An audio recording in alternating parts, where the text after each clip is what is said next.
Hello everyone, my name is Christy Arzola and I'm a watercolor artist. I have been painting for over 15 years. These are some samples of my art. If you're interested in seeing more, please feel free to visit my website. I can also be found on Facebook and Instagram. Here's a sample of the painting we'll be completing today.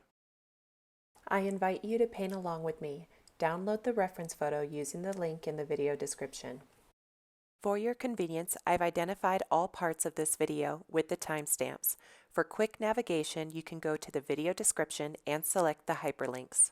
And remember, if you like what you see here today, please give me a thumbs up and consider subscribing.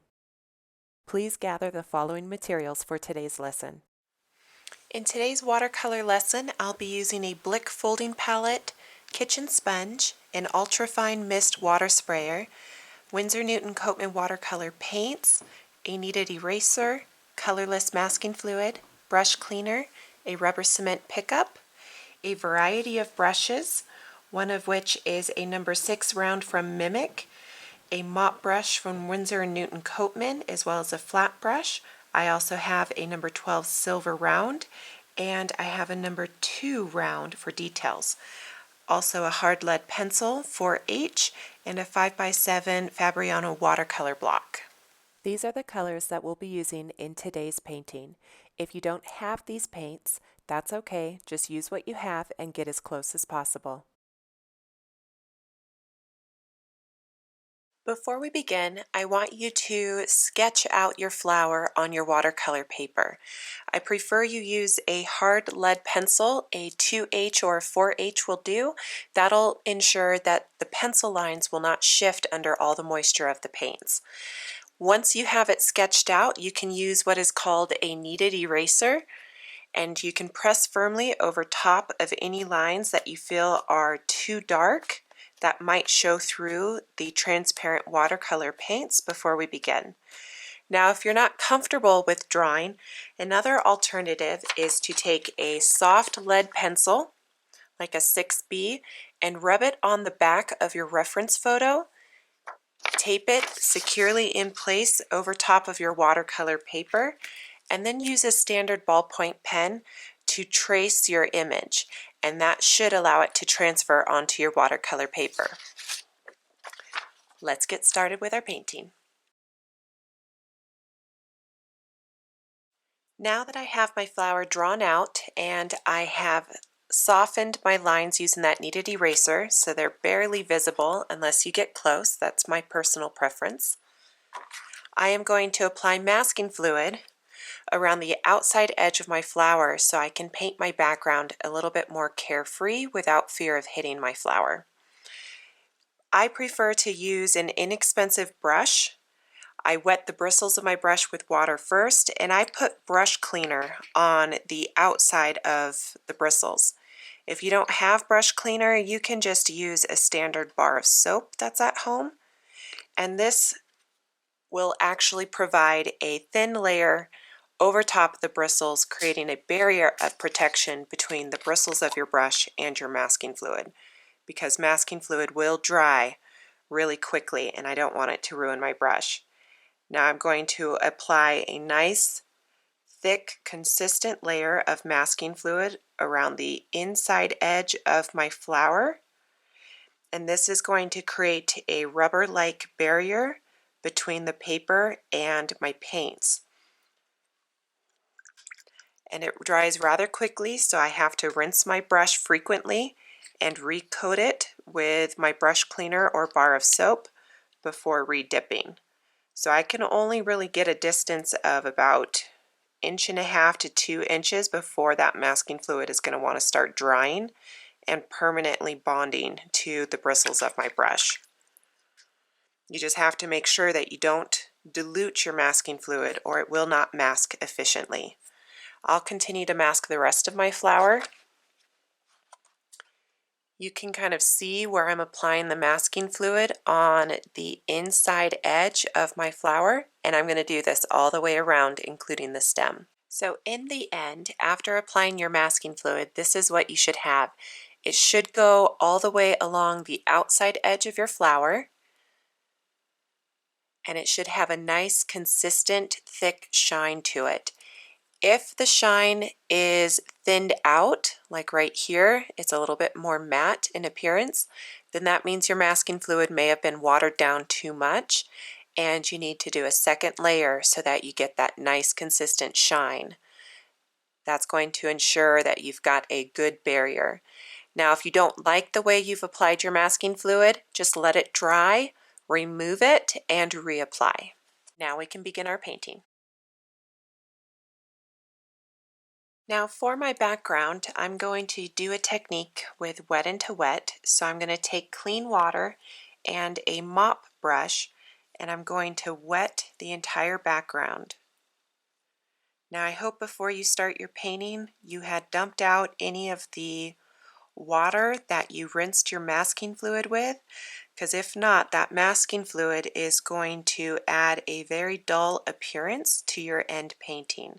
So make sure you're working with clean water and you dump it out when you're done with your masking fluid. So I'm going to get a real nice consistent coat of clean water. And I've already decided on my colors for the background, so I'm prepared. I've also used a water bottle to mist my watercolor pigments on my palette, and I've given them about 5 minutes to sit so that they activate and it's easier for me to get vibrant colors. If you're working with moist pigments directly from the tube, then you won't have to do that. But if you're working with dry pigments, either from a tube or a pan, you should always mist them with a water bottle first. That way they've got time to activate, and it'll make it easier to get the rich colors you're looking for. So my initial layer of water is quite thick. In some areas I have pooling, so I'm just going to pull those puddles out, thin them out so I get a more even distribution of water. I want to have a nice consistent gloss around my background without the big puddles. So if I have puddles, I'm going to dry my brush off on a paper towel or sponge and use the absorbency of my watercolor brush to pick up those puddles and bring the water level down.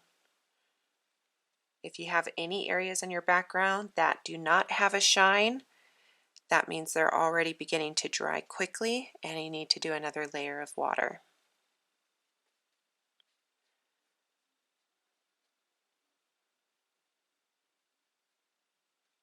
Now I've decided to make the majority of my background yellow because it's a complementary color to our purple flower.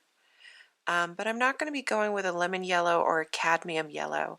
I've decided to go with a color called raw sienna, which is almost identical in appearance to yellow ochre, except it's a transparent pigment rather than an opaque pigment. Yellow ochre is an opaque pigment, and if you don't dilute it enough with water, you can end up with a real muddy appearance in your painting. So if you don't have raw sienna, use yellow ochre, but thin it out nicely, and you'll get the same effect. Okay, now that I've got my water on my background and I've got a nice consistent gloss, I'm going to go in with my raw sienna. In your case, you might be using yellow ochre. And I'm going to be going around the outside edges of my flower.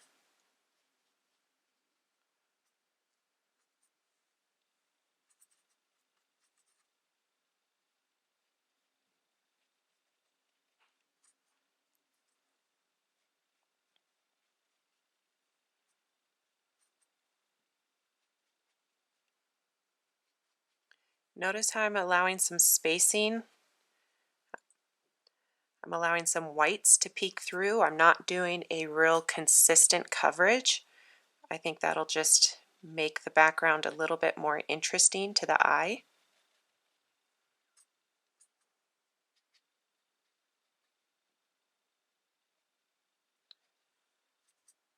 I am making sure I get a consistent coverage when it comes to the edge of the flower. And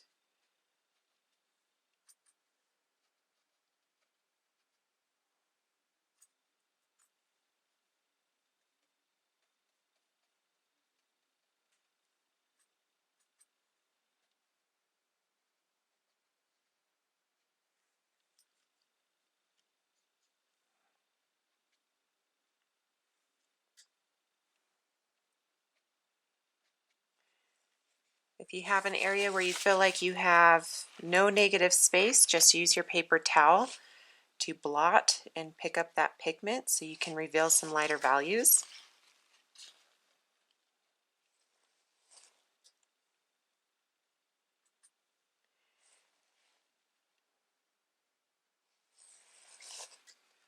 Now when you look up closely to our reference photo, we have some beautiful pinkish purples right in the green stem area, right in this area of our flower, and I want to kind of emphasize that in a playful way. So I've decided to use some Purple Lake and a splattering method just to kind of add some playfulness to our background.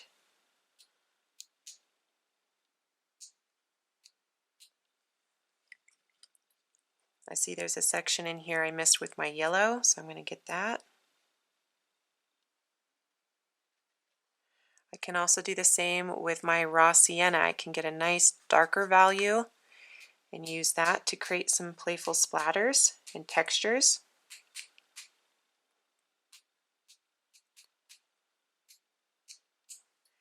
If any of these colors accidentally end up in the body of your flower just before they dry, use clean water and blotting with your paper towel to pick them up.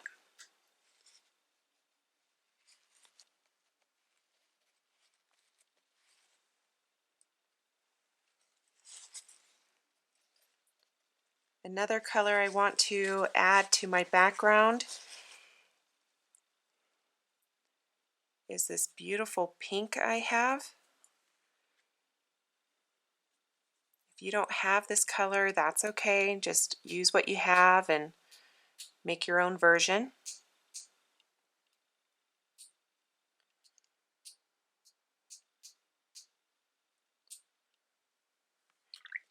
And again, if you get any in the body of your flower, just use that clean water and blotting technique with your paper towel. By the time we get all of our vibrant purples on our flower, we won't even see these subtle dots.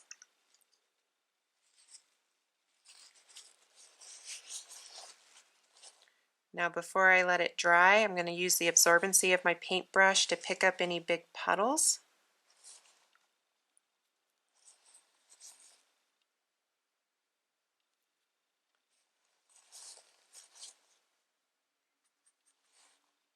I like the idea of having a nice rich color near my flower.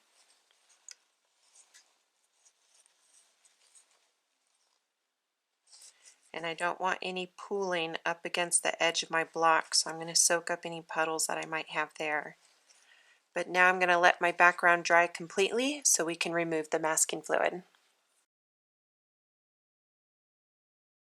Now to remove your masking fluid, you can either use clean fingers to rub it off, or I like to use a rubber cement pickup, and I just rub the surface almost like an eraser, and the masking fluid balls up and attaches to the edges of my rubber cement pickup. It's just a nice way to eliminate any of the mess on your workstation and gives you a nice clean surface to work with. If you were meticulous about your application with your masking fluid, you should have a nice, crisp, clean edge.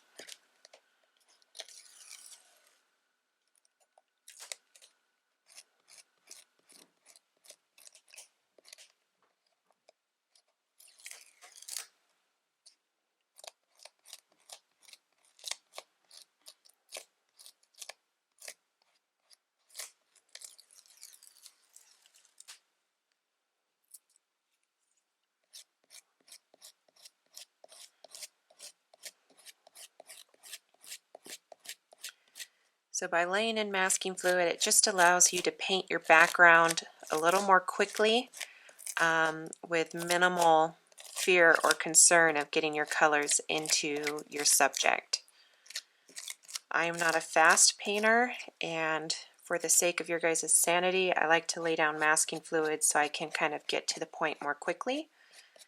But if you've got the brush control, you can simply avoid wetting your flower and just wet your background with clean water and do it that way. So masking fluid is just optional. Alright, I'm using my finger to make sure there's no existing masking fluid on the surface.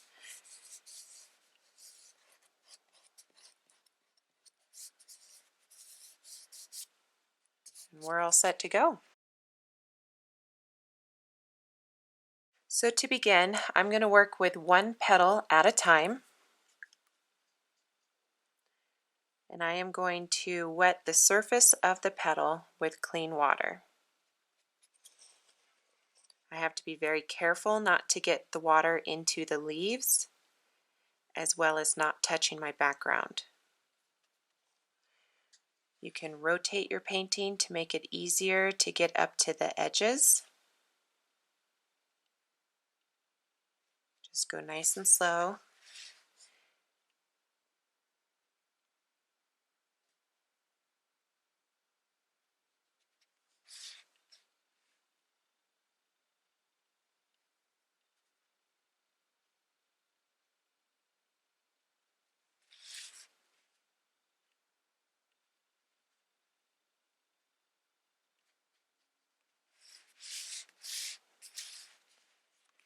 So I've wet my petal, but if you look at it in the light, you can see that there are some areas with a good gloss, and there are other areas like this left edge where I have hardly any gloss because it's already beginning to dry.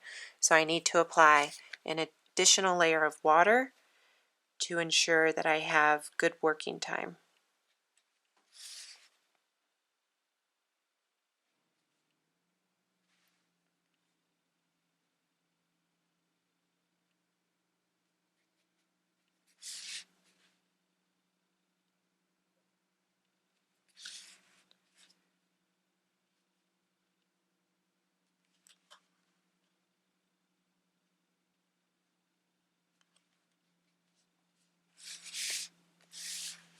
All right, now I'm going to work with a subtle purple first. So I'm going to go to my palette and using more water than pigment so I get more of a soft value. And I can test out my value on a scrap piece of paper to make sure that it's not too dark. With this soft value of purple, I'm going to paint my entire petal.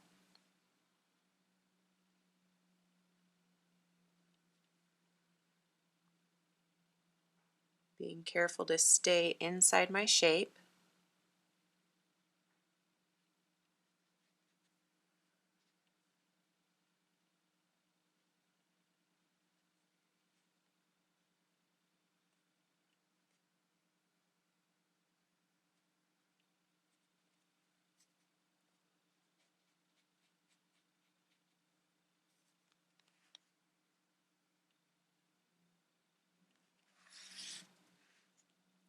Rotate your painting so it's comfortable for you, depending on whether you're right-handed or left-handed. Certain angles when it comes to painting right up against your edges will be a little more easy for you.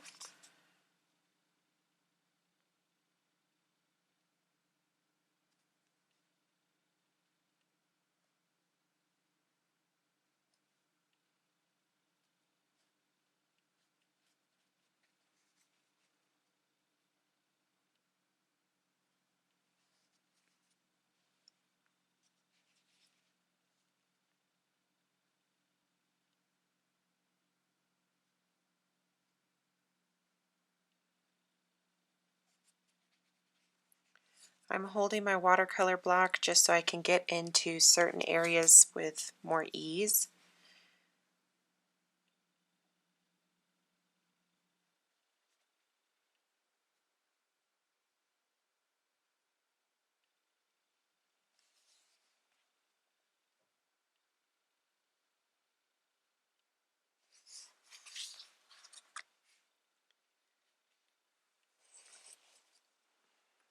Now towards these edges of our flower, we want a very nice soft value, so I can use a dry brush to kind of blot and pull back some of that pigment so it's a lighter value. I can also mix a little bit of ultramarine blue to my purple so I can get a deeper tone, especially at the base where I have more shadows.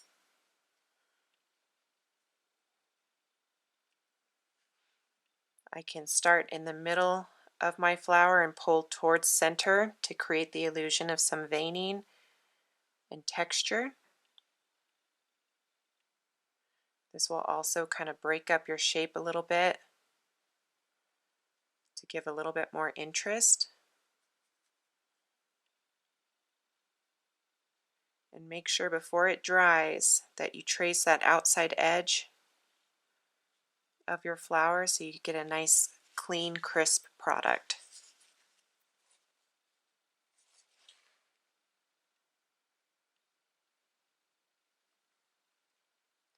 If you're starting to lose the shine and your paper isn't as glossy,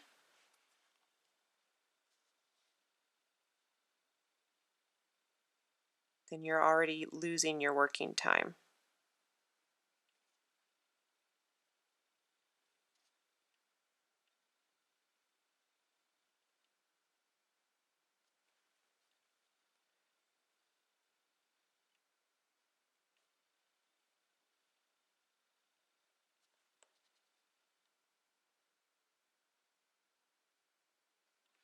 Now you may see this subtle white area in here on my flower. That's an indicator that I did not remove all of my masking fluid. Some snuck in and I didn't realize it. So when this dries, I'll remove that and show you how to correct that. Otherwise, I'm going to let that dry completely and do the same process on a nearby petal that isn't touching.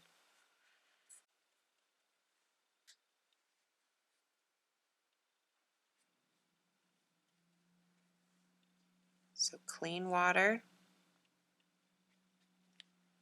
Take your time to get up to those edges.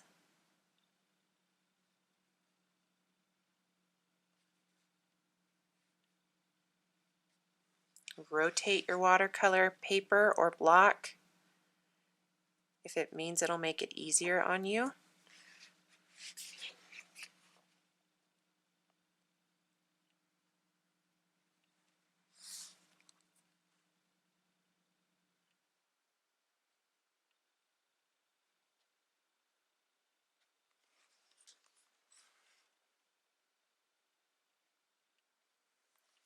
Remember that first layer of water is going to get absorbed really fast and it's going to dry really quickly.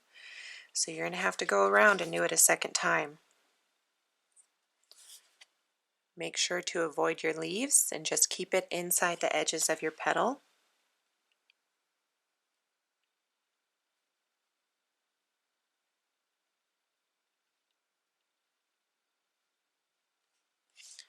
If you accidentally get any water outside your petal, just blot firmly with a paper towel, pressing down hard so that you can dry that area and go back to it with clean water once it's dry.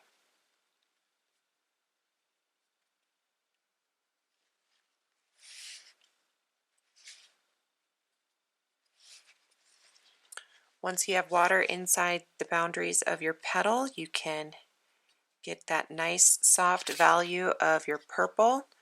Make sure you add enough water and test out your value first. And we want to fill in this petal.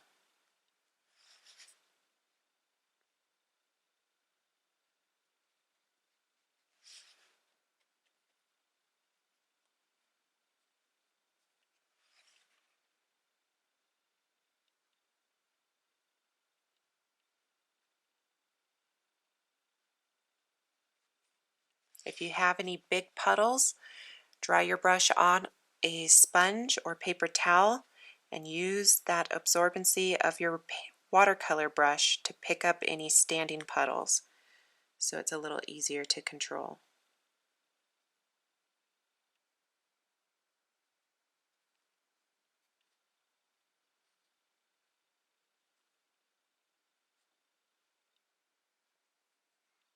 While you're painting today, I want you to have an open mind. We're here to learn and to practice our skills.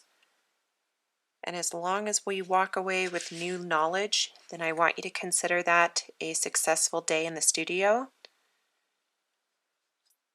There are going to be days where we practice and we don't like what we end up with, but that's okay. As long as you're walking away with new knowledge, I want you to consider that a successful day.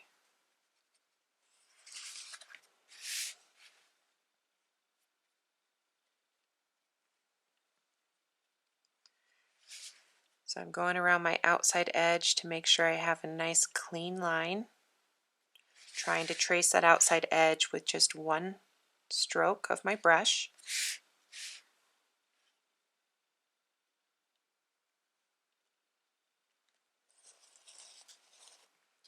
And remember, we have some darker shadows in this area, so I'm going to use some of that ultramarine blue mixed in with my purple.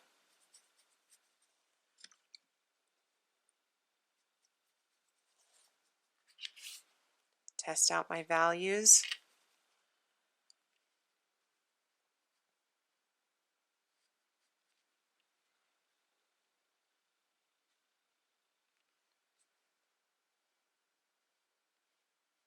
Pulling towards center.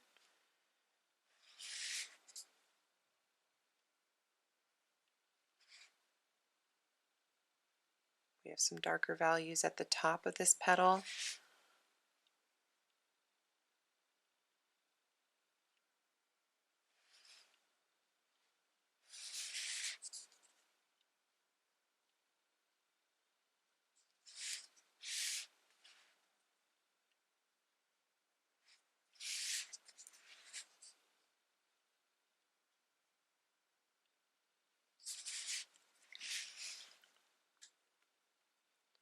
If we have some of those darker purples creeping into an area where you have light values, dry off your brush and just press down firmly in those areas to control the pigment and keep the paint where you want it.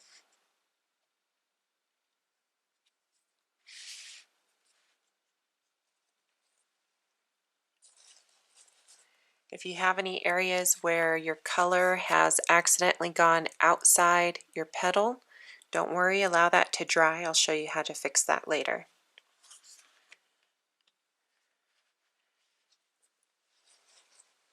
Continue this process with the other two petals, and we're going to do some details on top of them once this base layer of color dries.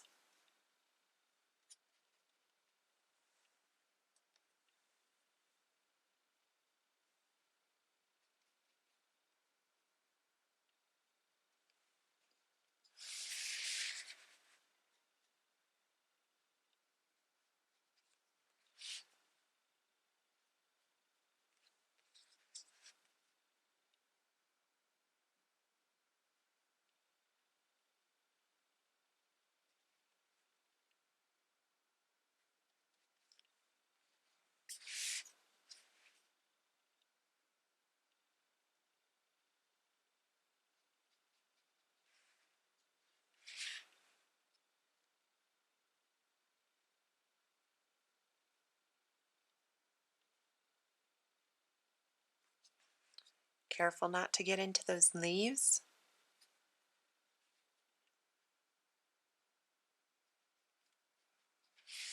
And remember to do that second layer of water.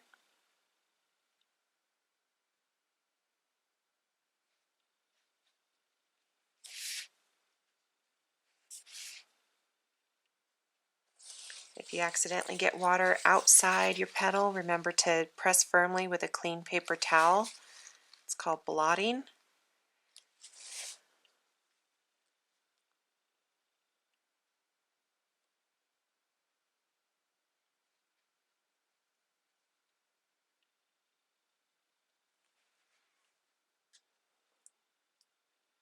Get your soft value of purple. Test it out. Add more water if you need a lighter value. Keep in mind the water on your paper is going to further dilute and soften your color. So you tend to want to mix your values about 20% darker than the way you want them to appear when they're dry, because that additional water in your paper is going to soften your value further. And watercolors always appear darker and more vibrant when they are wet. So as they dry, they are going to soften as well.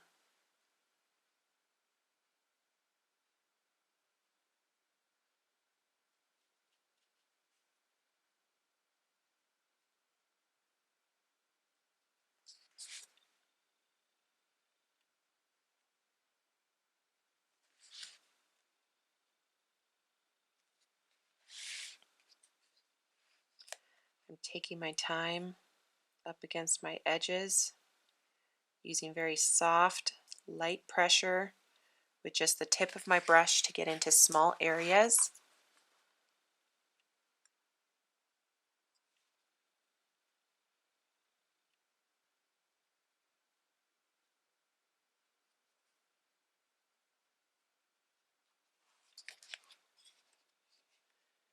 Kind of letting the watercolor run to even out.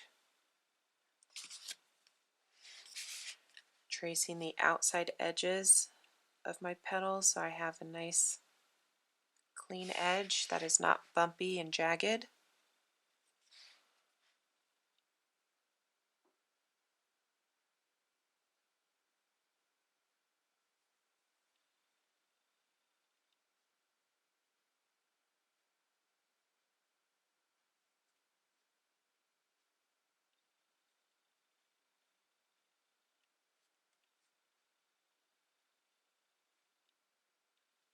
One thing I've noticed with this Fabriano paper is, although it's a nice, less expensive alternative to Arches cold press,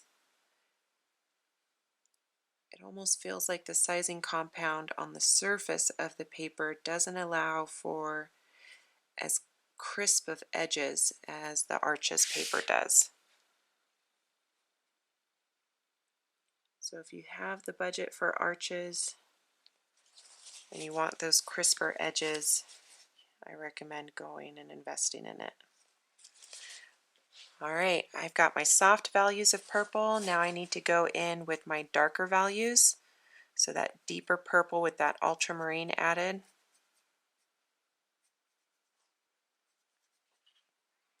Test it out.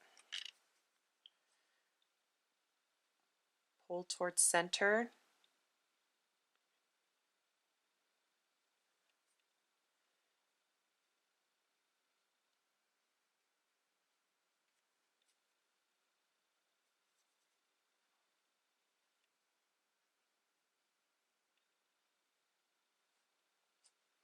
This edge in here has quite a bit of shadow, deeper values.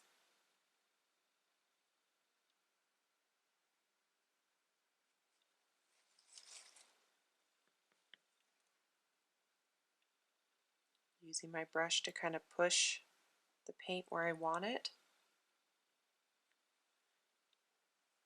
Making sure I don't have any big drips of water hanging on the ferrule of my brush, because if they were to drop into my petal, that would kind of mess up my values. And down to the last two petals. So if you break up your subject into small, simpler chunks, you can really paint anything you set your mind to. I think a lot of new watercolor artists make the mistake of trying to rush the process because they see experienced artists paint quickly on YouTube videos, and they assume that that's the pace they should be carrying when they paint. And I think they forget that sometimes these artists that are moving at a faster pace, it's because they've got, 25, 30 years of experience under their belt. It's all muscle memory for them. And if you don't have that, and so if you don't have that many years of experience, you have to slow down and be patient with yourself because it may take you longer to get those same results. So work at a pace that is comfortable for you. Don't feel like you need to be like someone else.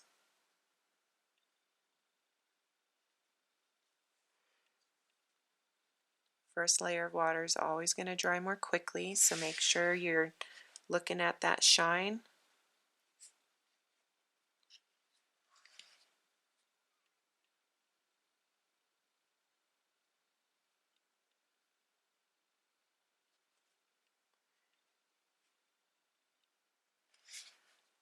Get a soft value of your purple.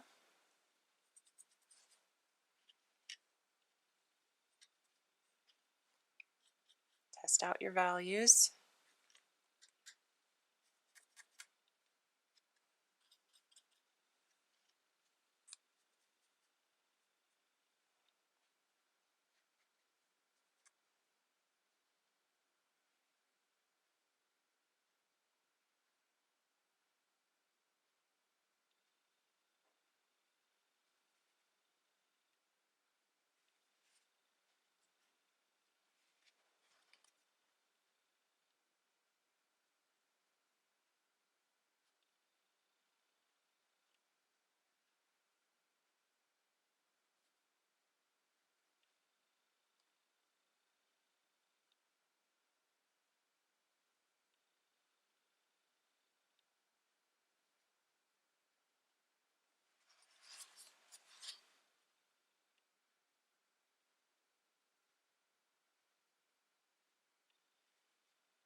Once you have that nice soft purple, repeat the steps with your darker value with the ultramarine.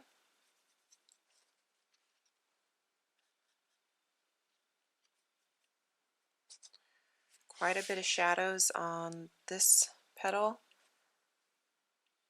So about half of this inside edge is that darker bluish purple.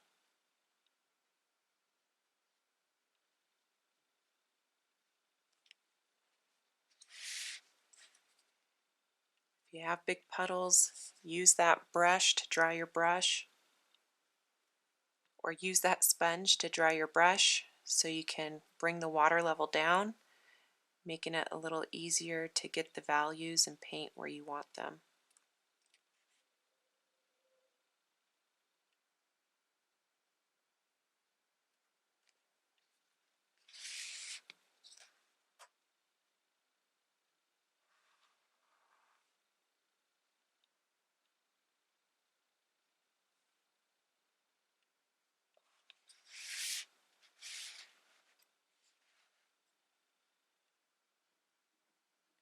I'm just dabbing the tip of my brush to put some small subtle changes of values in a few areas, but otherwise I'll let this one dry.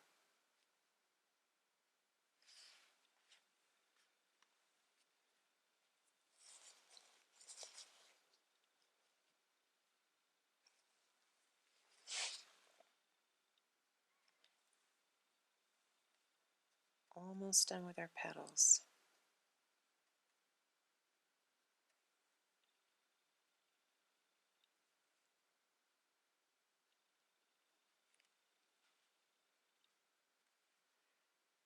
This rear petal we're going to have to work in two parts because we have a wet petal on the left side that hasn't dried yet.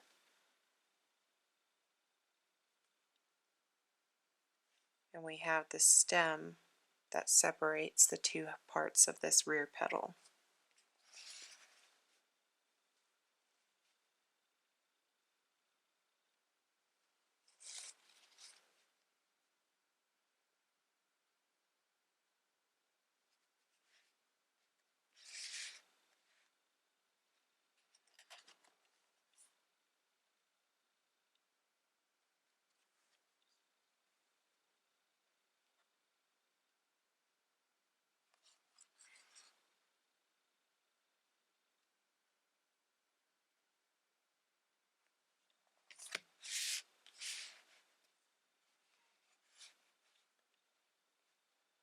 Smaller shapes always go more quickly.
Alright, I'm going to get a darker purple, adding some blue.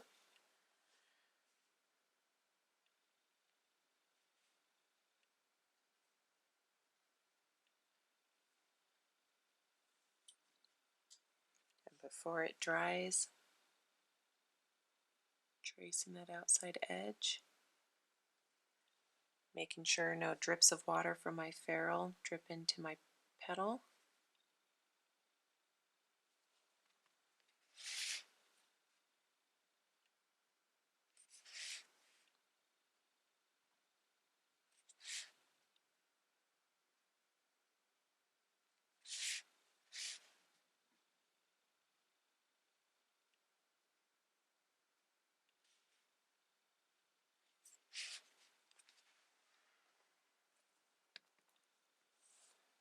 Alright, I'm going to hit these areas with the blow dryer so I can paint this small sliver of a purple petal behind here, and we'll get started. Now when I paint smaller areas, I tend to switch my brush to a smaller size just so I can get into those areas more confidently. And since this is such a small shape, I'm just painting it directly without pre-wetting it.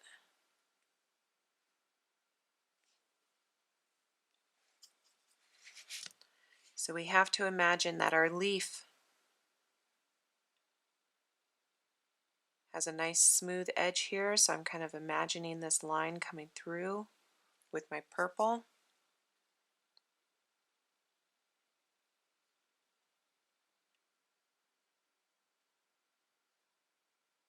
And I want it to look like this line goes behind my stem and connects with the other half of the petal.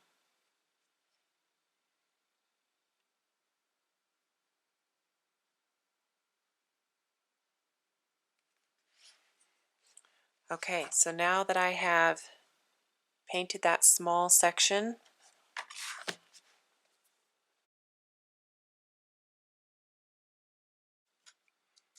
I'm going to show you how to address some of these other problems. For example, this area where I have some whites, that's where I accidentally had some thinned out masking fluid that I didn't lift earlier. I'm going to show you how to fix that.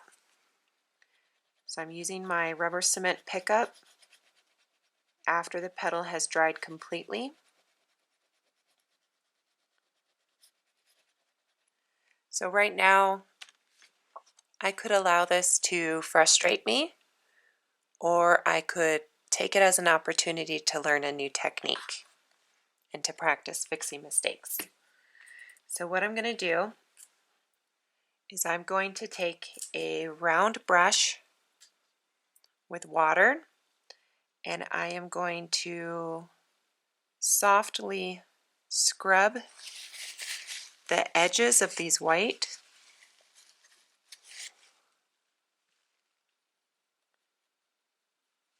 And I might have better success with a square brush.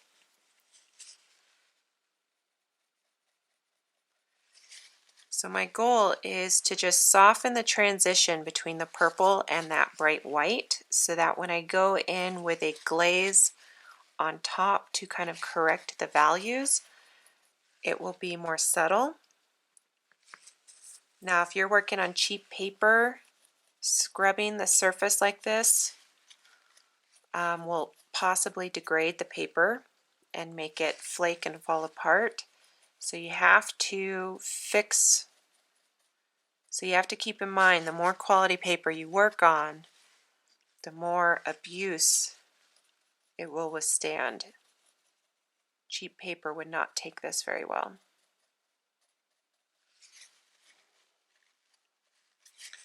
So I've softened the transition between my purple and the white by scrubbing and lifting, and now I can go in with clean water using soft, subtle pressure.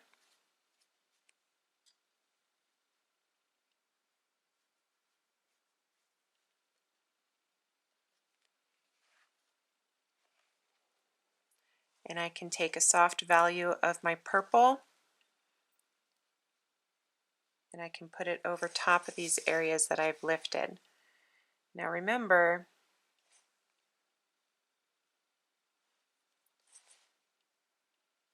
it's always going to appear darker now before it dries.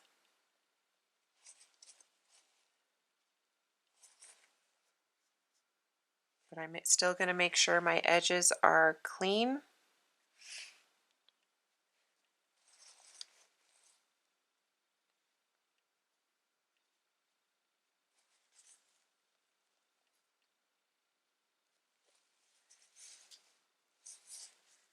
So when this glaze of color dries, no one but me will really even know that I did that mistake.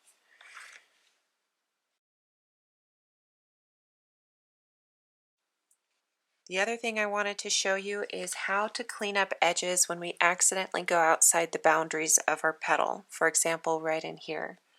So I'm going to zoom in a little bit so you can see this.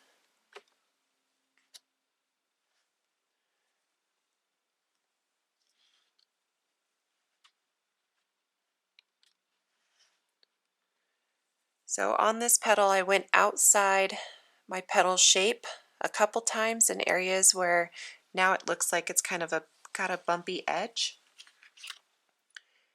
So I can use a damp flat brush, and with light pressure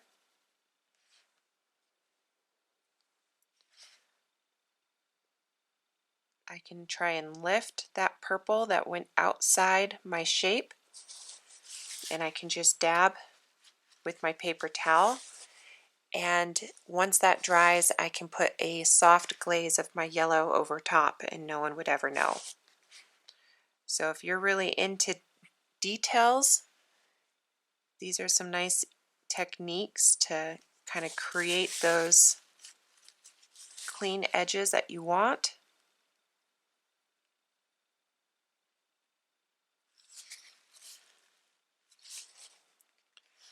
Same with over here. I don't quite have a nice crisp clean line, so I can use a damp brush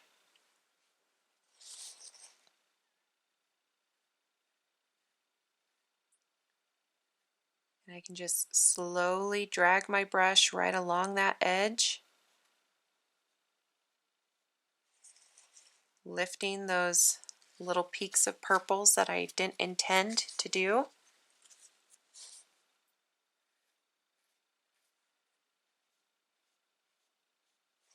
And I can just do a glaze of yellow over top in these areas and no one would ever know. So you can continue that technique throughout your flower to correct any areas that you're not happy with. So down here where I've lifted, I can take water and my raw sienna. I'll zoom in a little bit so you can see this. So now that it has had time to dry in those areas that I've lifted, I can come in with my raw sienna and do a glaze over top. I can rinse my brush, and then with clean water I can just soften that edge, and no one but me would ever know that I lifted in those areas.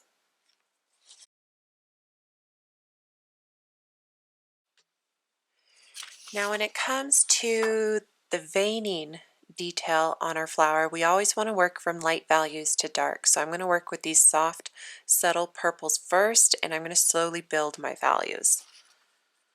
I'm going to show you how to do this on one petal at a time.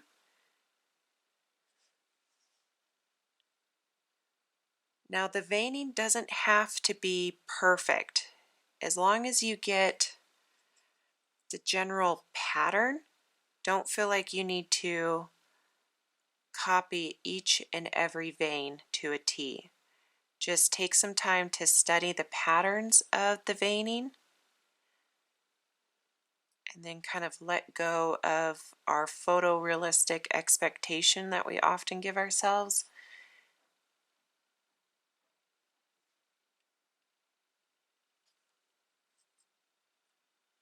So with this real soft, subtle purple, I'm just doing some glazing on top.